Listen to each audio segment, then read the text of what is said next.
gosto muito de tocar no assunto da morte, do desencarne, porque é um assunto que a gente fala muito pouco como civilização, somente do lado ocidental. Infelizmente, no cristianismo, a gente tem um tabu muito grande de falar sobre a morte. É uma coisa que é inevitável para nós todos. Provavelmente, A única coisa certa na vida. Com certeza, isso é certo. E eu falo o seguinte, é provavelmente uma das poucas coisas, ou se não a única que nós temos aqui em comum. Lá todo mundo aqui, mais cedo ou mais tarde, para chegar a hora nossa. Né?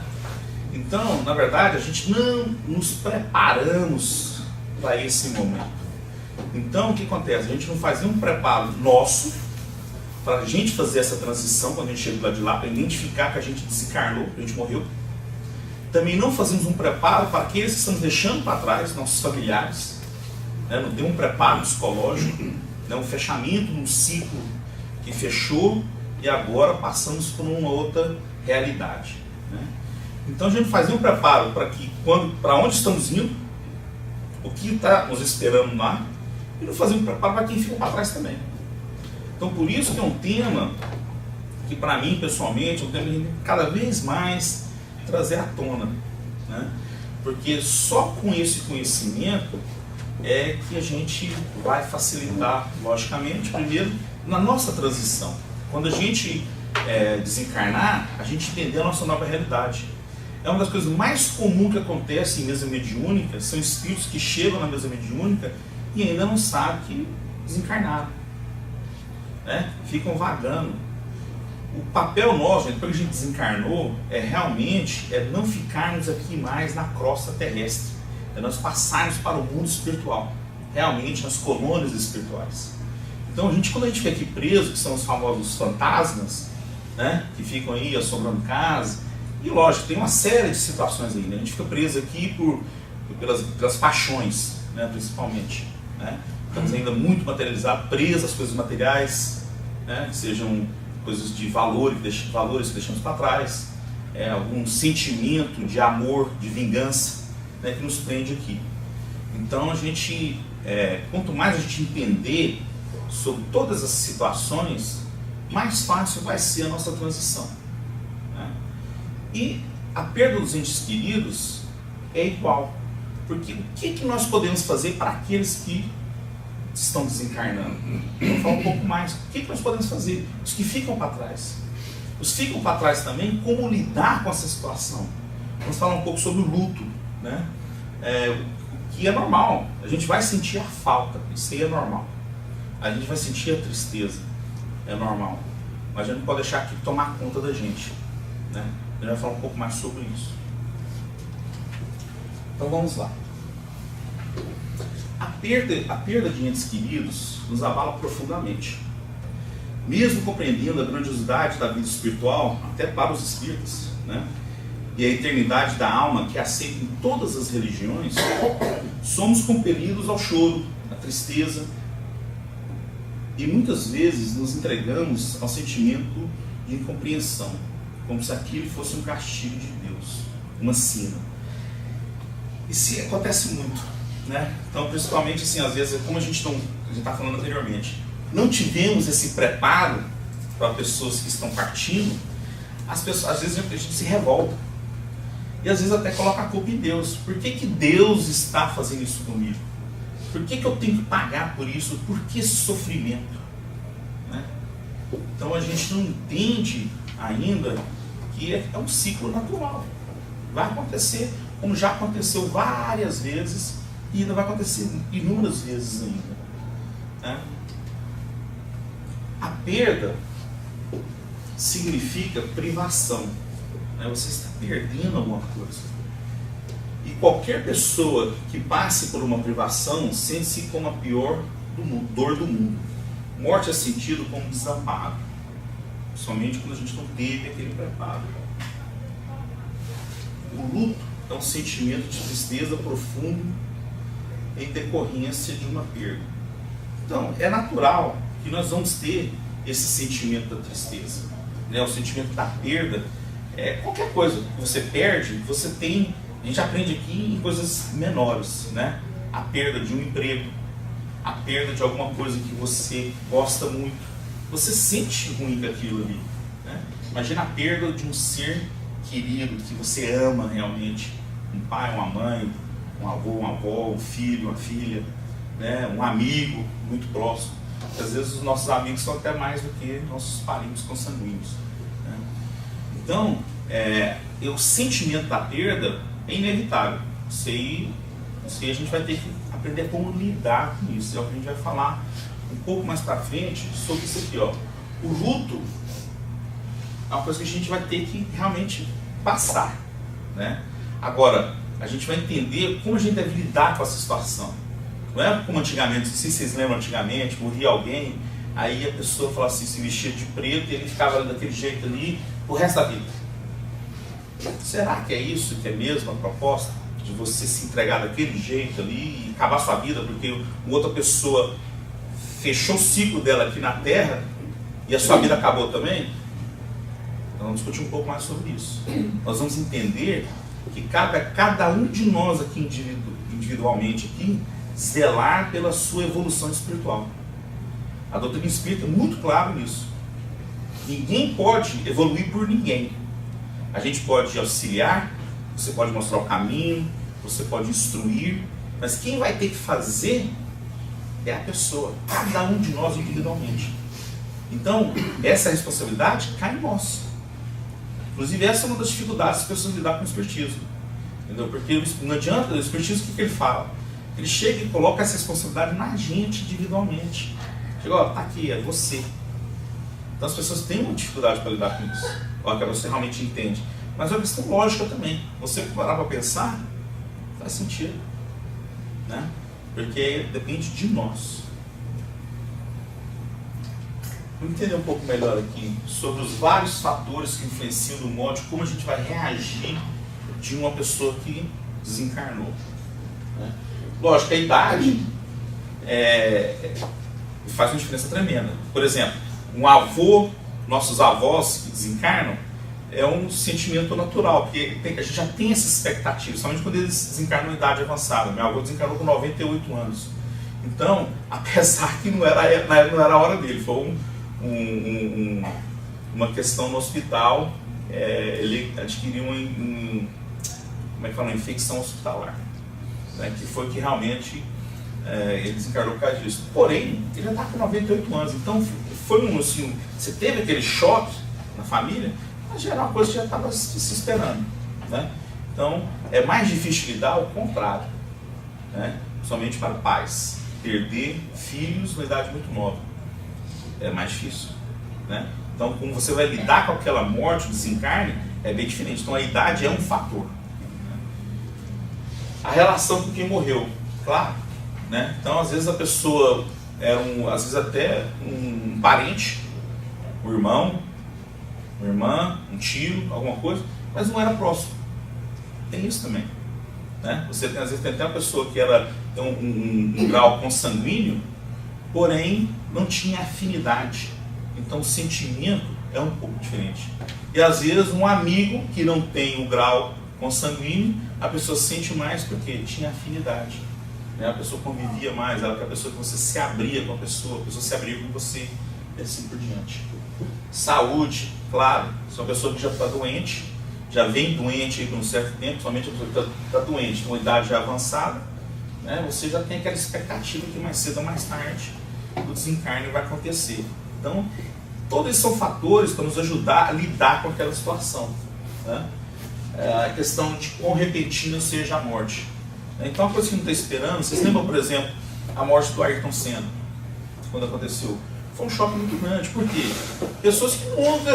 Ninguém conhecia o Ayrton mesmo, né? Eram muito poucas pessoas realmente que eram daquele círculo de amizade dele ali. Mas que era uma pessoa querida, era uma pessoa que representava o Brasil lá fora, né? Então aquela morte repentina, ninguém está esperando aquilo. Então, logicamente, é uma coisa mais dolorida de se lidar, né? E assim por diante.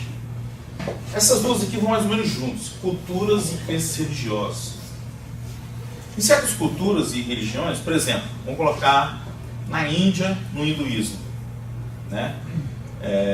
Mesmo no Tibete, no budismo, aquelas regiões ali no Oriente, eles lidam com a morte muito melhor do que a gente. Porque para eles, como a reencarnação já é uma coisa natural, normal, que essas religiões já aceitam naturalmente, a pessoa já nasce com esse conhecimento, com esse entendimento. E ela entende que, na verdade, na Índia, por exemplo, eles celebram a morte da pessoa. Não é que a pessoa lá tem vontade de morrer mais rápido. Não, entendeu? Inclusive, o índice de suicídio nesses países são muito pequenos. Muito pequenos. Nossa, aqui é muito maior, no mundo ocidental. Eles sabem que eles têm a responsabilidade de vir aqui cumprir uma tarefa, seja ela qual for. Aí cada um tem que fazer uma introspecção e entender qual é a tarefa de cada um. Então eles sabem que eles vêm aqui para realmente se melhorarem. Então, findou a vida da pessoa, o que acontece? Celebra-se ali o fechamento daquele ciclo. É o que falta para a gente ainda no mundo ocidental. Lá é natural. Não tem assim, lógico, lá choram, claro que choram. Por quê? Porque vão sentir falta da presença ali, da rotina com a pessoa. Mas sabe que não é um adeus, é um até logo. Você vai reencontrar com aquele ser novamente. Então essa parte da cultura e da religião é muito importante. Na verdade, no cristianismo primitivo, o maior desfavor que nós, infelizmente, herdamos da Igreja Católica foi esse entendimento do céu e inferno. Foi o maior desfavor que tivemos dentro do cristianismo. Por quê? Porque ficou uma coisa da seguinte maneira: se você for uma pessoa boa, você vai lá pro céu, vai ter aquela vida eterna. Ninguém sabe o que realmente vai fazer. Se você não for uma pessoa boa, você vai para o inferno então. Vai ficar naquele inferno ali também para o resto da vida. Tanto é que ali no século VI, Gregório teve que colocar o purgatório ali para dar uma aliviada no negócio. Ele estava muito... Era muito distante um do outro. Então por que foi o desfavor? Porque realmente não nos ensinou o que está por vir. Apesar que eles têm um conhecimento. Porque todo pastor, todo padre, são teólogos que estudam outras religiões. Você acha que eles não estudam hinduísmo? Eles não estudam budismo, não estudam espiritismo, não estudam taoísmo, onde a reencarnação é comum. Lógico que eles estudam profundamente. Inclusive muitos têm um entendimento desse. Só que ele não pode ali, com a congregação dele, falar aquilo ali abertamente. Mas ele, como teólogo, ele aceita aquela situação, porque ele entende que é a evolução do espírito. Estamos aqui para nos melhorarmos, buscarmos o auto-melhoramento. Eles acreditam piamente nisso, muitos, não todos. Aí entra a questão da política, da hierarquia da igreja e assim por diante. Então, não é que o espiritismo vai vir e vai mudar o cristianismo. Não, vai acontecer como tudo na vida. Existe a evolução das coisas. Vai chegar uma hora que realmente vão se colocar uma luz maior sobre isso. O Papa que se encontra atualmente, muito bom, gosto muito dele. Eu acho que é uma pessoa que tem condições para começar. Isso é uma coisa que demora muito, gente. Isso é uma coisa, essa herança que trazemos aí desse conhecimento tem milênios. Às vezes eu escuto o Papa falando uma frase clássica: chavão espírita. Ele é espírita e não sabe. Não, ele acima de tudo, ele é um teólogo, Ele, acima de tudo, ele estudou teologia a vida toda. Então ele sabe, ele tem, logicamente, o conhecimento próprio dele e o que ele acredita. Agora, ele também tem uma responsabilidade.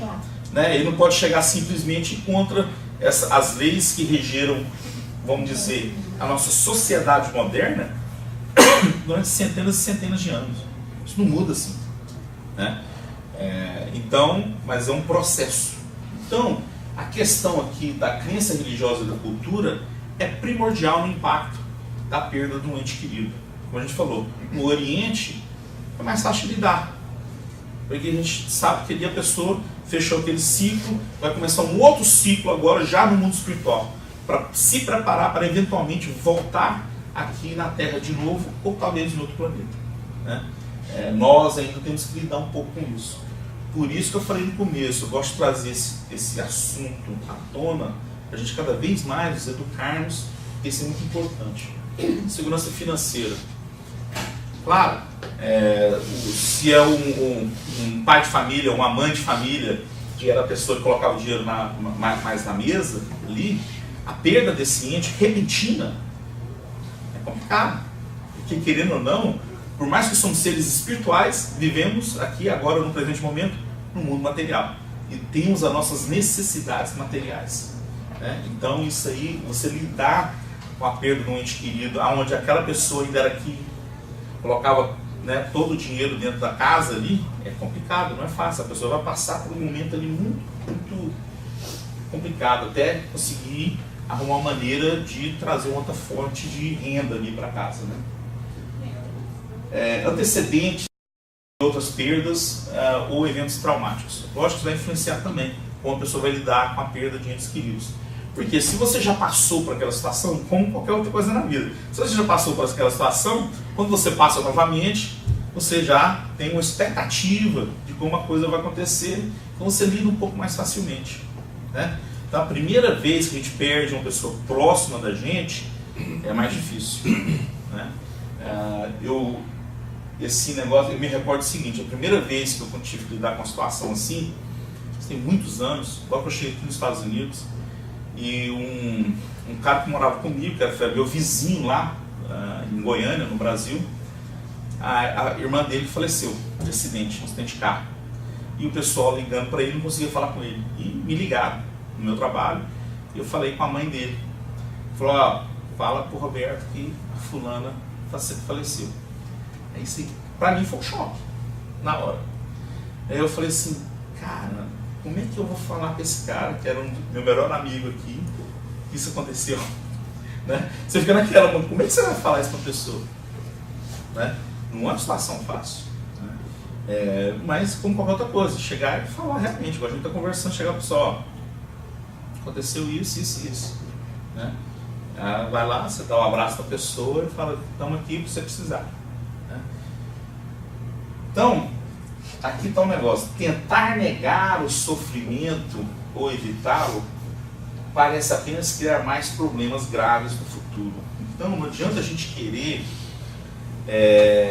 não falar sobre o assunto. É aonde realmente a pessoa ela acaba adquirindo aí um problema mais sério, tem depressão. Né? Então o luto é natural. Então trazer, falar, trazer a problemática para outra pessoa, buscar auxílio é muito importante. Então, inclusive, vamos falar um pouquinho dessa fase do luto. Na psicologia, depende de onde você vai olhar, essa fase do luto tem 4 ou 5 fases. No final é mais ou menos a mesma coisa. Né? É que às vezes algumas fases eles subdividem. Mas a primeira fase é a do choque. É que eu falei para vocês, quando eu recebi aquela ligação, aquele choque inicial. A fulana, eu lembro, a gente cresceu junto. Né? Você saber que você já não vai poder mais ver aquela pessoa, você não vai poder mais interagir com aquela pessoa. Né? Então é natural, o choque é natural. Né?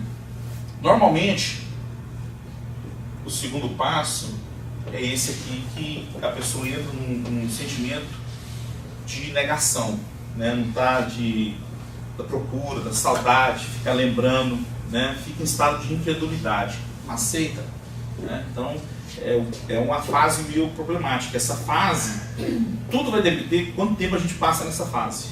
Lembrando, gente, que isso é o seguinte, a psicologia ela nos traz essa didática de o que acontece com a nossa psique, né? Com as nossas emoções. Lógico, é diferente para cada um. Né? E elas se interagem também. Você não é que fala assim, não, eu tenho que passar pelo primeiro, pelo segundo, terceiro, não. Né? Às vezes elas mais ou menos aí elas acabam se passando uma pela outra aí também. E às vezes a pessoa não passa, depende de cada um. Como a gente falou, como é que é o grau seu de aceitação, de entendimento, né, sobre a morte. Então às vezes você lida mais facilmente. Então nesse estágio 2 a gente faz esse tipo de pergunta, né? Por que isso aconteceu? Por que eu não evitei isso? Né? Então muitas vezes a pessoa coloca aquela culpa para ele ou para ela. Né? Por que eu não mantive ela? E aí pouco a pouco começa a sentir um pouco a realidade do que aconteceu. Aí vem essa fase 3 que é normal também, que é o quê? É a fase do sofrimento, aquela que você realmente entendeu o que aconteceu e realmente você sabe que você por um certo tempo, pelo menos, e muitas vezes pelo conhecimento da pessoa, a pessoa não tem um conhecimento da vida depois da morte, da reencarnação, ela pensa que perdeu a pessoa. Perdeu, nunca mais vai ver. Imagina aquele que a gente falou anteriormente, aquele sentimento da perda. É complicado a pessoa lidar com isso, né? Então a pessoa começa a sofrer e começa a entrar numa situação meio complicada, porque através do sentimento da culpa, ela começa a entrar em depressão, né? Então tem que tomar muito cuidado nessa fase, porque ela começa a desenvolver certos sentimentos, porque nós somos, a gente tem aquele velho ditado que fala, nós somos o nosso melhor amigo, como podemos também ser o nosso pior inimigo? Então nós acabamos que ficamos ali matutando aquilo de uma certa maneira e criamos uma situação, vai dificultando cada vez mais, nos colocando no fundo do poço e vai, aquele poço vai ficando cada vez mais profundo e vamos entrando ali em depressão e cada vez fica doente. A pessoa fica fisicamente, organicamente doente, né? Ao ponto de apresentar sintomas físicos, né? Dor de cabeça, dor de estômago, cansaço constante, falta de ar. Tem a tendência de afastar-se do convívio social dos amigos. Então a pessoa se afasta, né? E normalmente os amigos, aí é um momento meio errado, porque os amigos também, por a questão fala assim, pensa assim, de respeito, acaba que se afasta também. Fala, não, deixa a pessoa lidar com aquela situação. E é naquele momento, normalmente, que a pessoa mais precisa de um ombro amigo, de um ouvido. Às vezes não precisa nem falar nada com a pessoa, só de ter uma presença de uma outra pessoa ali, a pessoa já se sente confortável, né? Então a gente às vezes tem um erro de cometer, de fazer o quê? Não, fulano perdeu ciclano, deixa ele lá lidar com aquela situação, depois ele volta ao normal. Não vai voltar ao normal. Ele perdeu aquela pessoa não tem retorno mais. Ele vai ter que aprender essa quarta fase aqui, a fase da aceitação, a lidar com aquilo, já não vai ter mais aquela pessoa presente no seu dia a dia, né? Então a pessoa não vai voltar como era antigamente. Nessa fase 3, como você falou antes, a idade para mim é um fator fundamental, porque todas as mães que tiveram a experiência de perder um filho, essa fase 3, ela parece que não acaba nunca, e a fase 4 parece que também nunca se completa, leva para o resto da vida. O programa da Globo, que é o Profissão Repórter, os caras entraram no centro no Rio de Janeiro, que um médico tem escrito muitas mensagens, um estilo como o Chico Xavier fazia, e tinha uma sessão onde só tinha mãe que perdeu o filho, muitos já tinham perdido o filho, e não se conformou, não conseguia, a vida parou no tempo. Exato. E uma expectativa de receber uma mensagem. Quando ele lia uma mensagem, um grito lá do fundo, meu filho! E era aquele desespero todo. E você vê a dor que isso traz, completamente diferente de quem já tem aquela expectativa, por exemplo, do avô ou da mãe. Com certeza. E aí vai também, para complementar, a gente falou anteriormente, da falta do preparo, que a falta que o cristianismo em si, né, seja ele o protestantismo, seja as diferentes religiões que existem dentro do cristianismo, do catolicismo, de preparar os seus seguidores. Não, a gente não prepara as pessoas para a morte. Então a pessoa pega, como você falou, a mãe ali às vezes passa o resto da vida dela, 20, 30, 40, 50 anos dedicada àquilo ali. Não consegue. Mal tremendo para o espírito. Claro, você estacionou. E o intuito de cada um de nós aqui é sempre a progressão, é sempre o auto-melhoramento, né? Então a gente sabe que essas perdas fazem parte do nosso dia a dia. Você perder uma pessoa, né? E o pior ainda, né? Às vezes tem pessoas que acabam fazendo infrações contra ela mesma, né? Ela se sente tão ali na depressão que às vezes a pessoa comete suicídio.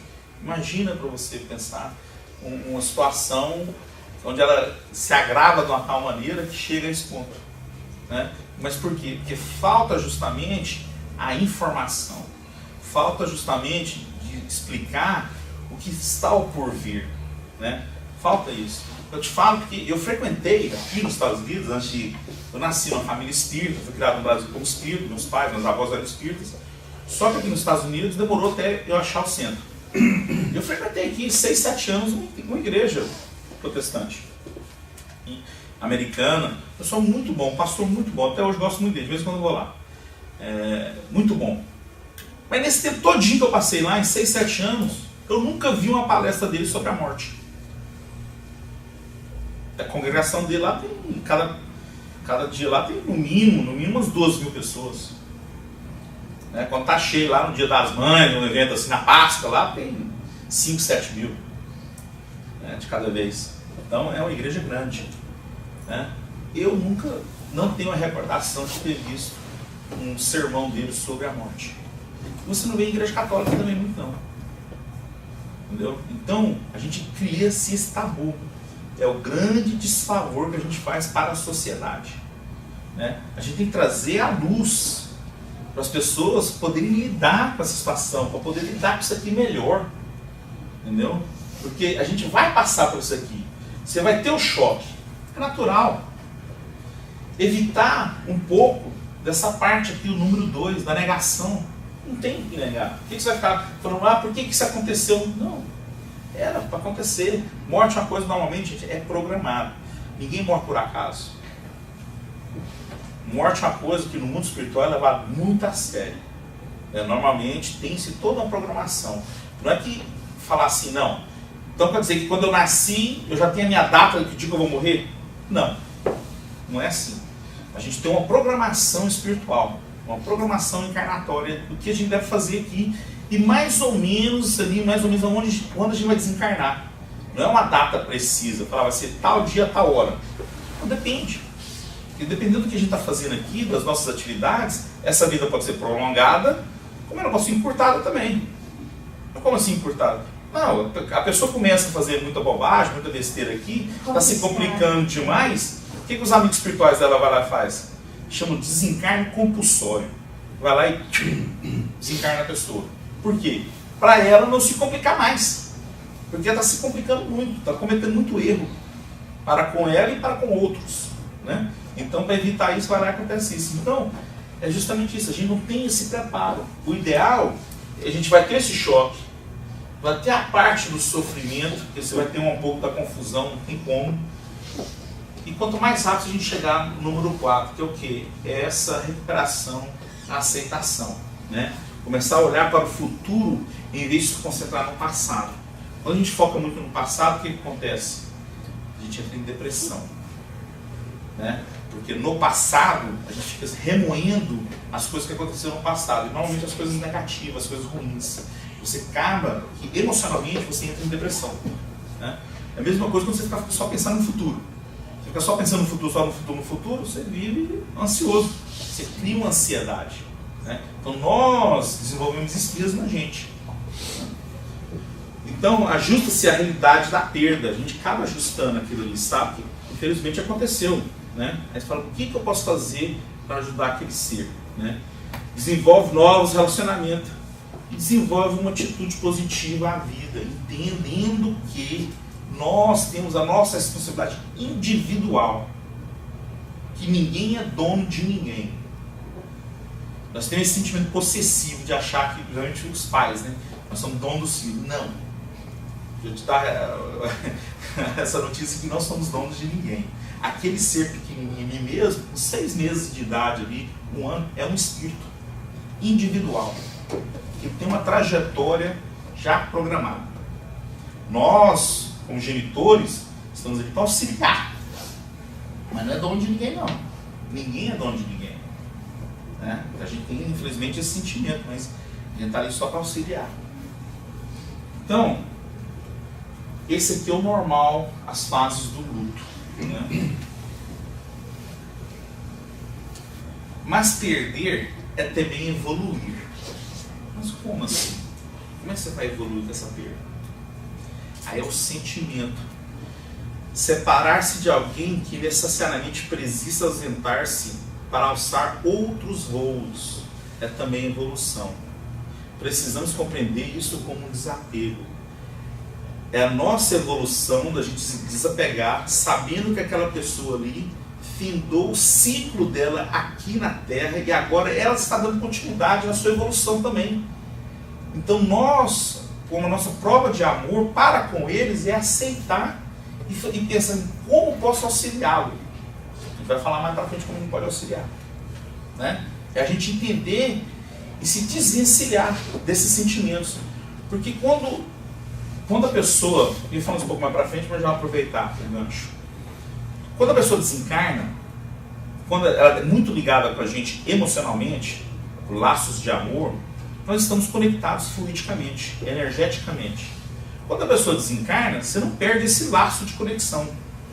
Então, o que acontece? A pessoa está aqui na Terra, meu filho, por que você foi? O meu marido, meu esposo, por que você me deixou? Como é que você pode fazer isso comigo? Olha o que você está emanando, o sentimento. Esse sentimento que a gente está emanando, através do fluido cósmico universal, da mesma maneira como a oração funciona, ele funciona do mesmo jeito. Nosso pensamento é energia. Então é tipo uma flecha. Você pensou, emanou, ele vai chegar no destino. Porque a pessoa se encontra aqui, ainda no orbe da Terra, só se encontra numa dimensão diferente. Ele não se encontra aqui, ou às vezes até ainda está por aqui ainda, né? Mas se a pessoa, vamos dizer, seguir os caminhos normais, se encontra numa colônia espiritual, ainda está conectado com a gente. Existe essa simbiose no orbe terrestre, né? Do mundo espiritual com o mundo material. Então, quando a gente está pensando na pessoa, por que você me deixou? Por que você fez isso comigo? O que você acha que a pessoa vai estar sentindo lá de lá? Entra em desespero também. E o pior, ele ou ela não pode fazer nada. Porque não tem, como é que vai influenciar aqui? Ele já desencarnou, já se foi. Ele não tem como mais fazer o que fazia anteriormente, né? Então a gente tem que tomar muito cuidado com isso. A gente falou, é o preparo para a gente poder auxiliar aqueles que estão indo. E com essa aceitação, né, deixar também é mais fácil a gente lidar com essa situação, né? Mesmo que a dor da separação e a tristeza nos visitem, é normal, vai acontecer. Busquemos compreender que a morte não é um ponto final da existência humana. Somos seres eternos. Todas as religiões acreditam nisso. Dotados de bondade, pois somos filhos de Deus. A dor é suportável quando conseguimos que ela dará um fim. Toda dor tem um fim. Todo sofrimento tem um fim. Não existe sofrimento e dor nenhuma que é para sempre. E não quando fingimos que ela não existe. Então, é a gente entender que vai ter sim a tristeza, que vai ter sim um pouco da dor, e lidar com aquilo. Então, psicologicamente, a gente acaba entendendo o que aconteceu, né, e você tem uma facilidade melhor de lidar com isso, do que simplesmente tentar colocar aquilo para debaixo do tapete, e ninguém vai ver. Vai chegar um momento que aquilo eclode, né, e aí é onde vem os problemas. Então, a gente tem que tomar muito cuidado com isso.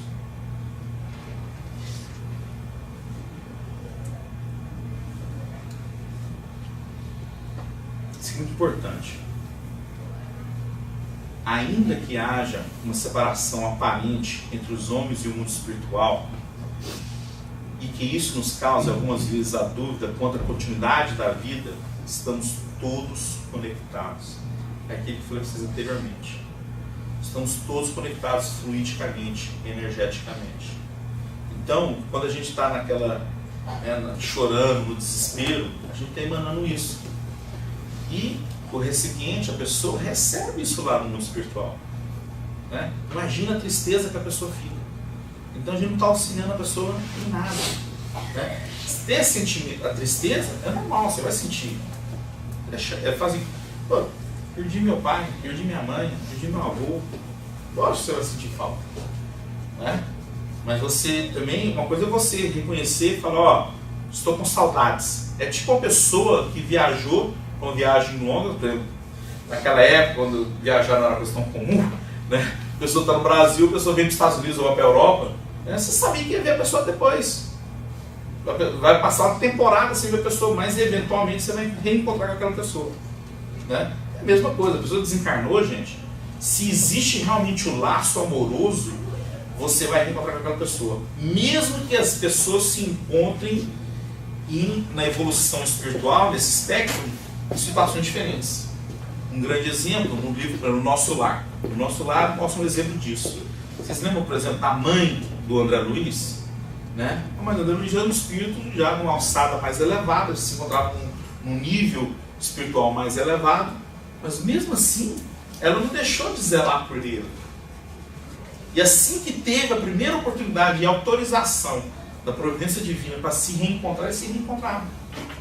Então, quando existe o laço realmente, vai se reencontrar novamente.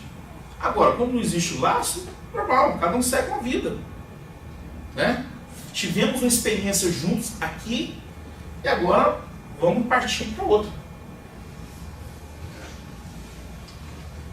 Então, entendamos isso, essa conexão. Não sei se vocês conseguem ver aqui na minha tela, é melhor que tem é como se fosse um fecho dessa conexão das dimensões do mundo material com o mundo espiritual.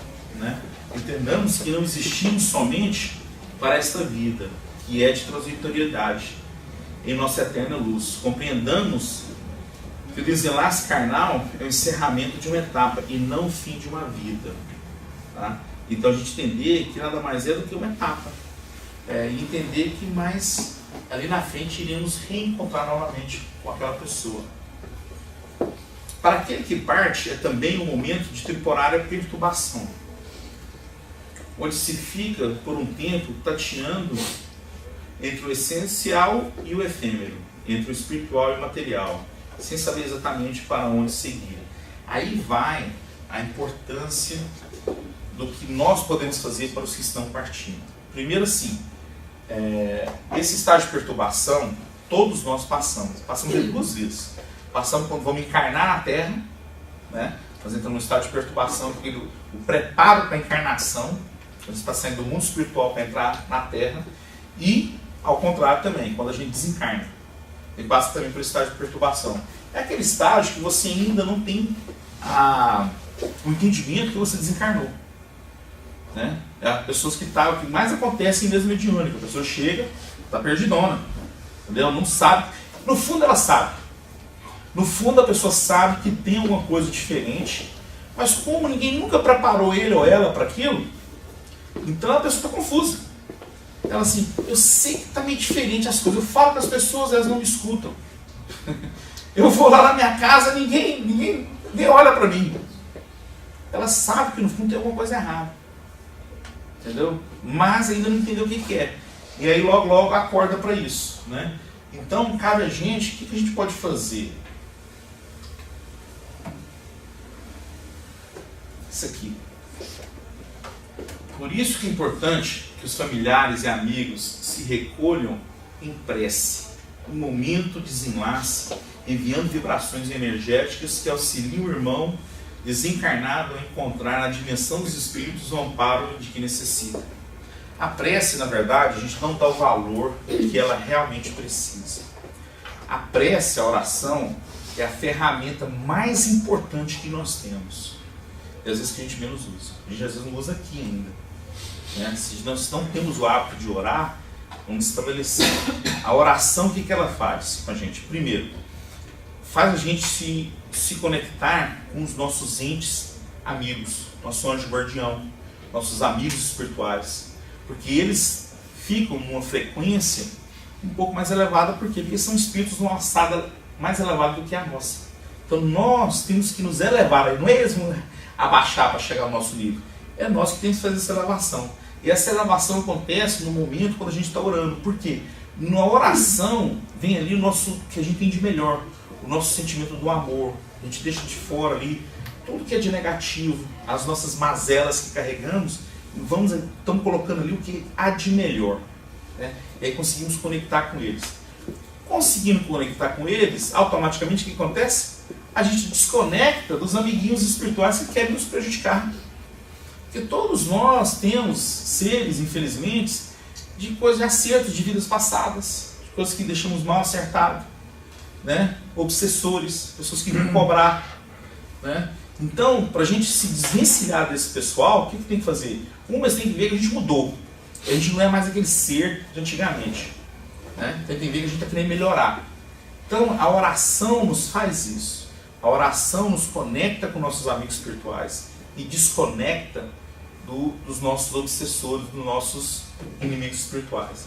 É muito importante. No mundo espiritual, a oração é primordial.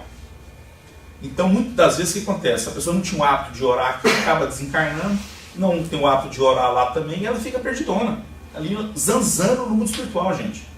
Literalmente. Isso aí vai, muito tempo. Mas essa pessoa fica ali, décadas e décadas. Né? Às vezes até mais. Né? Então, até o dia que, se ela chegasse, um dia, qualquer dia desse, se tivesse o conhecimento que nós estamos trazendo aqui agora, se ela chegasse, parasse, fizesse uma oração, porque o anjo guardião dela está sempre próximo, zelando por ele ou por ela. Se fizesse uma oração, se conectava. Aí ia ser auxiliado. Então, fala, a oração é uma ferramenta tremenda, é uma ferramenta muito importante. No mundo espiritual, tudo é energia, tudo é fluido. Então, a oração é a única ferramenta que nós temos de comunicar com eles, com nossos entes amigos. Então, se a gente não tem o hábito de orar, vamos estabelecer. Entendeu? Então, busquemos na fé o consolo e o equilíbrio para ajudar o amigo que parte, emitindo ondas positivas de paz. Isso para eles, da mesma maneira que quando a gente estava ali chorando, reclamando, por que você me deixou e tal, e ele fica naquele desespero, quando a gente faz ao contrário, quando a gente ora, pede para que ele, inclusive o nosso próprio anjo guardião, ajude ele. Porque quando nós somos ligados assim, tem essa afinidade, nosso anjo guardião é amigo do anjo guardião dele também, daquela pessoa querida. Né? A gente faz um pedido especial, ora para o anjo guardião dele, ajuda ele ou ela. Tal. Então o que é isso? Isso aí, gente, é como se chegar e abraçar a pessoa. Ela sente esse manto de proteção, esse inflúvio de energia, né, que a pessoa recebe. Então ela sente essa energia. Isso é muito bom. Isso é muito bom. É o que devemos fazer. E muitas vezes a gente esquece. Né? Então a gente tem que ter o quê? Tem que ter confiança. A gente tem que confiar que Deus, né, designa bons e abnegados companheiros para o auxílio. Existem espíritos que estão aí só para ajudar. Né? Em toda a jornada que trilhamos nesta vida, entreguemos a Ele nossos mais íntimos segredos na oração. A gente não precisa querer impressionar a Deus, não, nas nossas orações. Não adianta querer fazer aquela oração, né, bem eloquente. A gente fala assim, não, agora eu vou impressionar a Deus. Né? Então você vai lá, não, quem somos nós? O que Ele quer? Ele quer o nosso sentimento, que vem do coração. O que você está sentindo realmente? Como posso te ajudar? Deus é o nosso Criador. É o mesmo sentimento que a gente tem para um filho e uma filha. Quando a gente vê uma criancinha ali de 1, 2 aninhos que não sabe o que está fazendo, depende totalmente da gente. Porque se precisar, a gente vai fazer. E Deus está aí para nos ajudar. Agora a gente tem que fazer o quê? Né? A gente tem que bater na porta. Se a gente bater, a gente vai achar. Se a gente procurar a Deus, a gente vai achá-lo. Né? Já nos ensinou Jesus isso. Então deixemos que Deus nos fortaleça para que sigamos nossa missão. Oremos, vibremos uníssonos na intenção verdadeira de auxiliar. Tenhamos fé e também, neste momento, apliquemos o mandamento do querido Mestre Jesus, amando o Espírito desencarnado com todas as fibras de nossa alma e dedicando-lhe verdadeiros influxos de luz que advém do desejo de amparar. Quando nós estamos orando, gente, acredite ou não, não é dessa maneira, assim, é uma energia mais focada que sai do nosso chakra coronário. Mas é desse jeito, você está emitindo essas ondas e a pessoa vai receber a de dar. Sigamos, pois, a jornada que nos cabe deixando guardada em nossa mente e em nosso espírito os bons momentos que vivemos ao lado do nosso irmão querido. Lembrar das coisas boas que passamos com a pessoa, né? Que a gente lembrando das coisas positivas, das coisas boas, a gente está emanando esse sentimento de felicidade, o sentimento de amor, que é o que vai ajudar aquele espírito lá. Usemos as forças dessas lembranças para ajudarmos no enfrentamento de tão difíceis momentos. Que tenhamos fé, pois, como diz o poeta, qualquer dia, amigo, eu volto a se encontrar. Você é Milton Nascimento? Qualquer dia, amigo, eu volto, né? Poeta. Então, mas na verdade, é um até logo, não é um adeus, né? Então, no Livro dos Espíritos, na questão 961, Kardec traz uma questão interessante, que ele pergunta assim, para os espíritos: no momento da morte, qual o sentimento que domina a maioria dos homens? A dúvida, o medo ou a esperança? E os espíritos, né, como os sábios, respondem da seguinte maneira: a dúvida para os descrentes endurecidos, o medo para os culpados, a esperança para os homens de bem. O que ele quis dizer com isso? A morte, gente, ela é uma coisa individual, como a vida é uma coisa individual. Cada um de nós aqui tem uma vida que é individual. Por isso que essa progressão espiritual, ela é individual. Que cada um de nós aqui temos uma vida, por mais que somos parecidos, existe individualidade de cada um. E a morte de cada um também é individual. Nós podemos, todos nós aqui agora, cair uma bomba aqui, todo mundo desencarna junto. Não vai todo mundo no mesmo lugar, não. Nós vamos chegar lá e fazer filinha lá na São Pedro, lá, né, no portão do céu, naquela barbona dele ali com os livros, e nós estamos numa filinha esperando assim, ó, próximo. Não é assim que funciona. Por quê? Porque cada um aqui viveu uma vida. Cada um aqui vai chegar na balança divina e vai falar o que eu fiz e o que eu deixei de fazer. Eu poderia ter feito melhor. Então cada um tem uma maneira de como vai acordar do lado de lá. Uns vão dormir um pouco mais, aquele estado de perturbação vai demorar mais um pouco, outros vão ser mais rápido. Tem gente que desencarna e vê o funeral dele mesmo. Poucos. Porque a pessoa que já está espiritualmente madura para entender aquilo.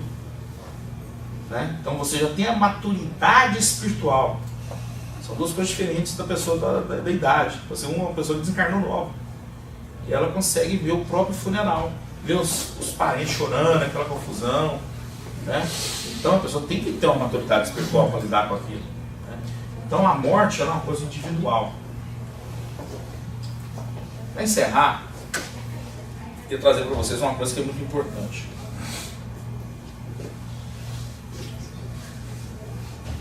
Essa cena para mim é muito interessante, porque eu vejo as crianças falar assim: viver como se não houvesse o amanhã.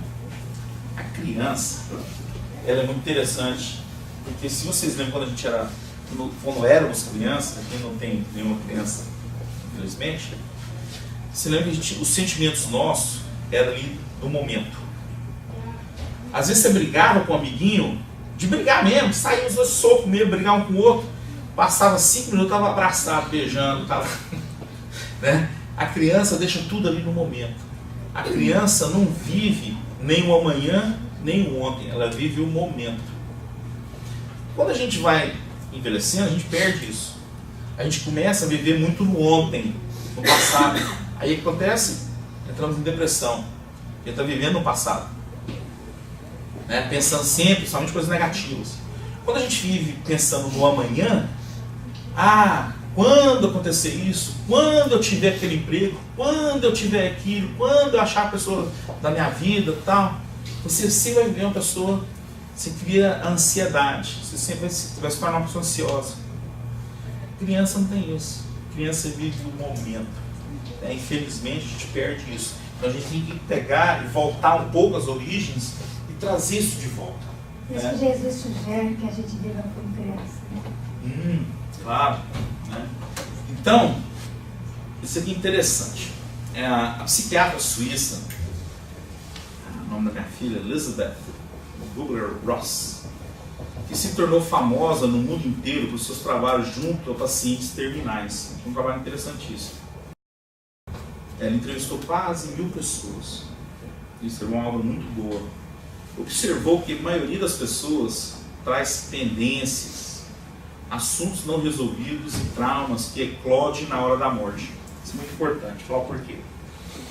E ela chegou à conclusão, ela chegou à conclusão seguinte: na hora da pessoa, quando os pacientes terminais, ali que estavam próximos de desencarnar, ela viu que passava uma retrospectiva da vida da pessoa. Ela lembrava de coisas quando ela era criancinha, 3, 4 anos de idade. Ia fazendo essa retrospectiva da vida. Quando ela foi adolescente, né, quando se tornou adulta e até chegar à velhice. Então ela lembrava das coisas boas, mas também lembrava das coisas ruins. E quando tinha alguma pendência que a pessoa deixou, ela focava naquilo. E ficava remoendo aquilo ali na cabeça. E é um sentimento muito perigoso, porque quando a gente desencarna, a gente não muda quando a gente desencarna. As pessoas pensam o seguinte: então quando eu desencarnar, eu já vou acordar do lado de lá diferente. Não. Os sentimentos que trazemos com a gente aqui agora, hoje, carregamos com a gente. Então, se a gente desencarna, para pensar, sentindo que deixamos alguma coisa pendente para com alguém, ou temos uma dívida com alguém, ou sentimento de culpa, a gente já tem um desenlace já um pouco complicado. A gente já acorda do lado de lá, já tendo que lidar com essa situação, né? Então a gente deve fazer o que Jesus nos disse: vai lá e resolva-te com aquele que você tem problema. Então a gente tem que tentar sair daqui sem deixar nada pendente, pelo menos no nosso conhecimento. Pode ser que talvez até a pessoa tenha alguma coisa contra, né, contra nós. Se você não tem conhecimento, você não pode lidar com aquela situação. E normalmente quando é coisa assim, é coisa pequena. As coisas grandes, somente coisas de âmbito familiar, né? Algum problema que você tem com o irmão, com a irmã, com o pai, com o filho, alguma coisa, resolve. Melhor resolver agora, porque senão vai ter que resolver mais tarde. Reconcilia-te enquanto estás a caminho. Jesus falou. Sim. Então, ou a gente resolve agora, ou vai ter que resolver no mundo espiritual ou em outras vidas. Então, quanto mais rápido a gente se reconciliar com aquele que temos problema, mais fácil vai ser essa transição. Porque a gente chega do lado de lá sem pendência. Pelo menos que a gente dessas aqui, né? Então, é mais fácil a gente fazer um plano espiritual para uma próxima vida. Aqui a gente fala, nós hoje, aqui, temos a chave da nossa vida futura. O que estamos passando aqui hoje, gente, é um reflexo de um plano encarnatório que fizemos no mundo espiritual e de coisas que fizemos em vidas passadas. E estamos trabalhando, né, de resolver essas situações. Então essa é a vida que temos hoje. Contudo, temos com nós também a chave de vidas futuras. Por quê? O que fizermos hoje vai refletir o tipo de vida que vamos ter no futuro.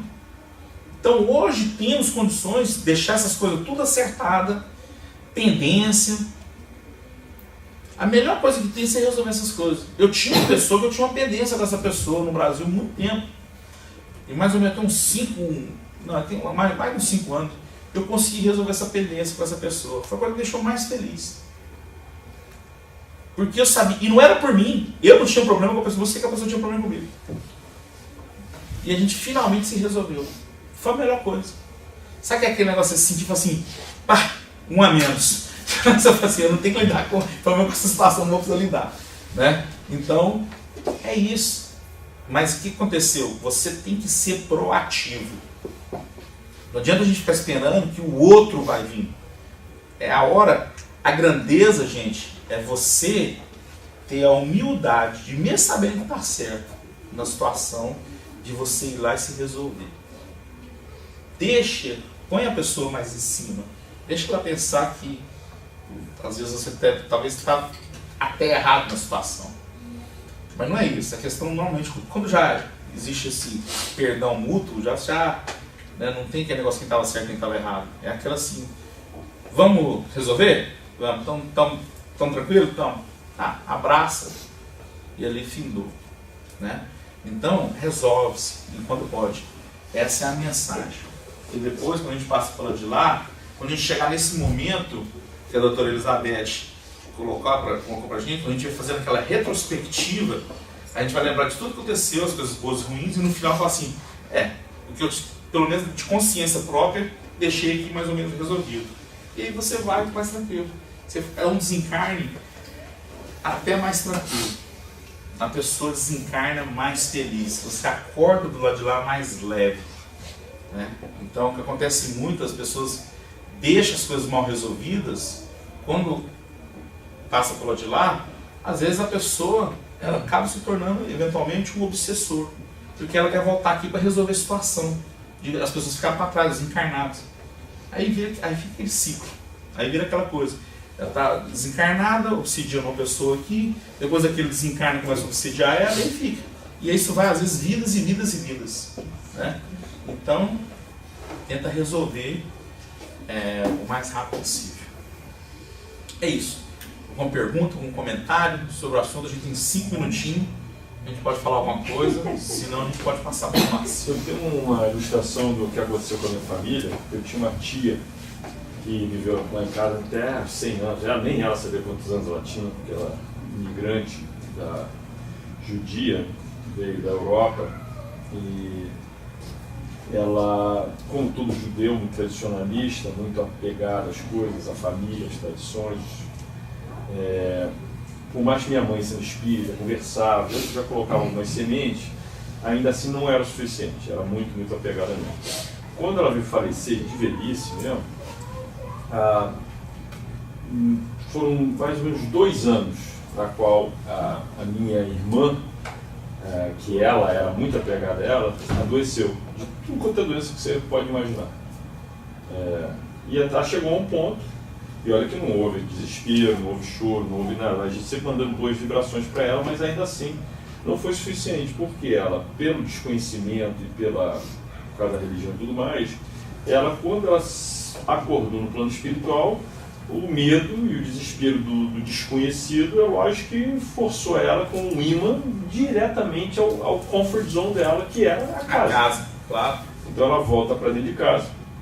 Minha mãe começou a sonhar. Isso acontece muito, viu, gente? Você está falando que acontece demais. Minha mãe começou a sonhar com ela muito, porque minha mãe foi muito rápida em se desfazer de todas as coisas que ela tinha, porque ela tinha um quartinho dela. Ela pegou todas as roupas, deu tudo, arrumou o quarto, para fazer um quarto de hóspede, só deixou a máquina de costura, porque ela era uma costureira de primeira. E aí a mamãe acordava à noite com pesadelos dela falando assim: "Onde estão minhas coisas?" Que ela falava espanhol, que a colônia judia vinha da Espanha para a Turquia, isso lá. "Onde estão? Onde pusestes?" Aí ela abria as gavetas e não tinha gaveta, estava tudo vazio nas gavetas. E a mamãe acordava aquilo, vendo aquilo, e começou a linkar o fato da minha irmã ficar doente. Por quê? Porque como ela amava muito a minha irmã, ela se apegou. E se apegar é conviver, é ficar do lado. Ela não queria mal a minha irmã. Não. Mas eu acho que os fluidos dela, que não eram ruins, ela era uma pessoa boa, mas mesmo assim a minha irmã, como uma médium ainda jovem, ela era jovem naquela época, ela absorvia toda aquela energia e adoecia, baixava o sistema imunológico e pegava tudo que imaginar. Sim. Foi quando foi no centro espírita, finalmente com a minha irmã, que ela nunca ia, um trabalho de desobsessão, que a médium viu: "Olha, estou vendo uma senhora com a sua filha do lado, ela não parece uma pessoa, um obsessor, alguém que ela parece que gosta muito dela." Foi aí que a minha mãe resolveu, dali em diante, fazer um culto no lar, na qual ela conversava em voz alta: "Renê, nós chamamos muito, mas está na hora, a gente não vai ser para..." Conversava com ela. Educá-la. E foi só dali em diante que foi sentido então que ela realmente deixou ir, e minha irmã daí então não teve mais nada. Olha, o Marcos faz um ponto interessante. Eu lembrei de uma coisa seguinte: lá no outro centro, uma vez, numa mesa mediúnica, eu conversei na situação semelhante com um espírito igualzinho.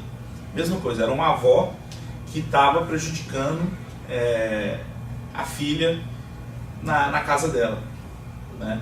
Então teve que justamente trazer esse conhecimento para ela. Ela: "Não, mas eu amo, mas ela está sempre doente, mas eu amo ela." São fluidos diferentes. o fluido de um espírito desencarnado, somente um espírito que ficou aqui, né, ele traz ele traz fluidos que são muito deletérios para nós, seres humanos. São energias diferentes.